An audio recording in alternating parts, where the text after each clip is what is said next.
السلام عليكم. كي دايرين؟ لاباس عليكم؟ صحتكم اموركم يا ربي دائما تكونوا على خير وبخير بصحه وعافيه ان شاء الله. شخبر معز عليكم؟ كلشي لاباس الحمد لله والشكر لله. دائما نحمد الله ونشكروه على اي حاجه، حتى ملي تنكونوا ناعسين وتنفيقوا ونوقفوا على رجلينا تنقولوا الحمد والشكر لك يا رب. انا اليوم ان شاء الله انا عسل الزبيب او الزبيب مع البصل.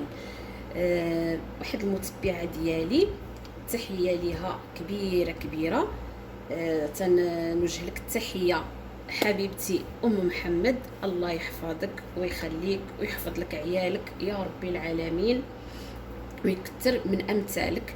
وتنشكر الجميع من طبيعه الحال، كلكم خوتي كلكم ميماتي، الله يخطيكم على المتابعه ديالكم. وتنتمنى الفيديوهات اللي نشاهد معاكم نتمنىهم يكونوا تيعجبوكم ولا يخطيكم. انا اليوم ان شاء الله هي يعني طلبت مني قالت لي تشاركي معايا الطريقه ديال التعسيله ديال الزبيب مع البصل.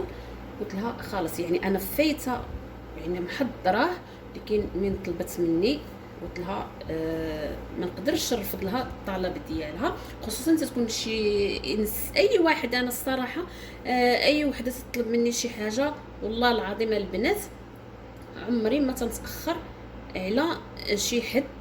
الاشياء اللي تنكون عارفه ومتاكده منهم وتنحضرهم انايا وناجحين 100% هما اللي تنحضر انا معكم.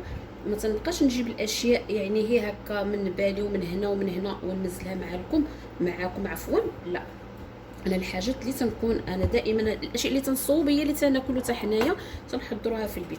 انا عندي هنا الزبيب، عندي هنا اول حاجه عندي هنا البصله، تندير انا واحد الكميه.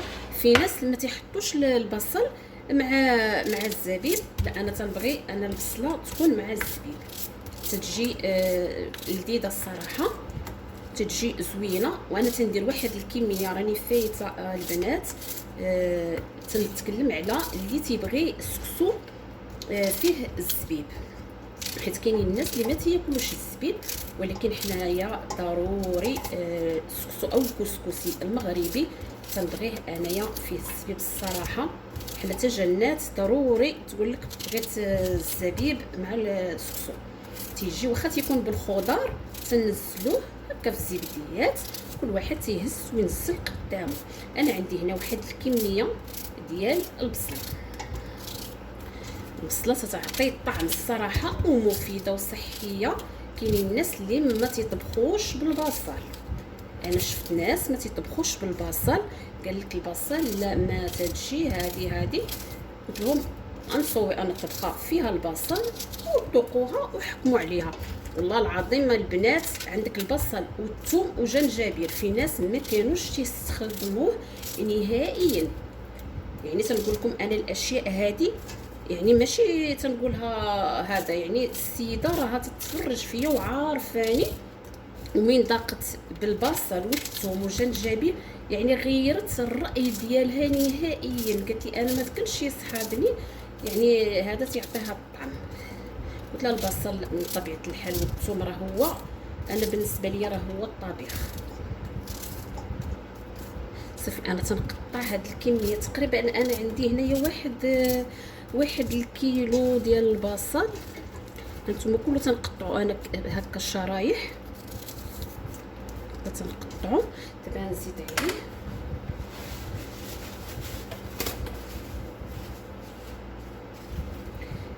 هانتوما. عندي انايا هنايا عندي هنا الكركم، ساهل مهل هاد الزبيب يمكن لكم تعسلوه. هانتوما عندي هنايا انا الكركم، واحد الملعقه ديال الكركم. عندي هنايا جنجبيل او سكينجبير، هانتوما عندي واحد المعلقه.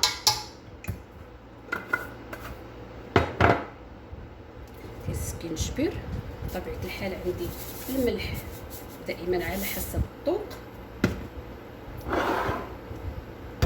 عندي زيت الزيتون،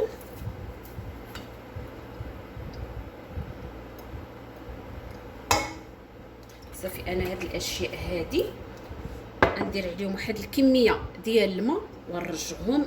نرجع هاد البصله ديالنا طيب باش غنطيب. هذا انا نغسلو ونخليه شويه في الماء، نكعو شويه في الميه، يعني واحد 4 ديال الدقائق، ونصفيه ونحطو في مصفايه ونخليه على جنب لما تستوي لي البصل، ونرجع ان شاء الله معاكم. هانتوما البنات هي البصيله ديالنا تطيب، العويد ديال القرفه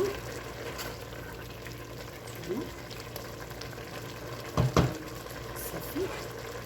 انايا ها هو دا الزبيب اللي غسلت ونكعت في الميه، ها هو هذا. دابا غنزيدو على شنو كنتي بالكم. بسم الله. هانتوما نتمنى كنتي بالكم. دابا غنخويه هنا في الطنجره والبوطه مهيله، وغنبقى نعسل فيه. غنزيد القرفه بودره ونزيد العسل. خليكم معايا تنشوفوا الشكل ديال النهائي ديال البصله مع الزبيب معسلين. هانتوما البنات انا من بعد ما طابت لي طاب البصل وحطيت عليه الزبيب وحطيت عليه نزيد شويه ديال القرفه او القرفه، هانتوما وتتخليوه يتعسل.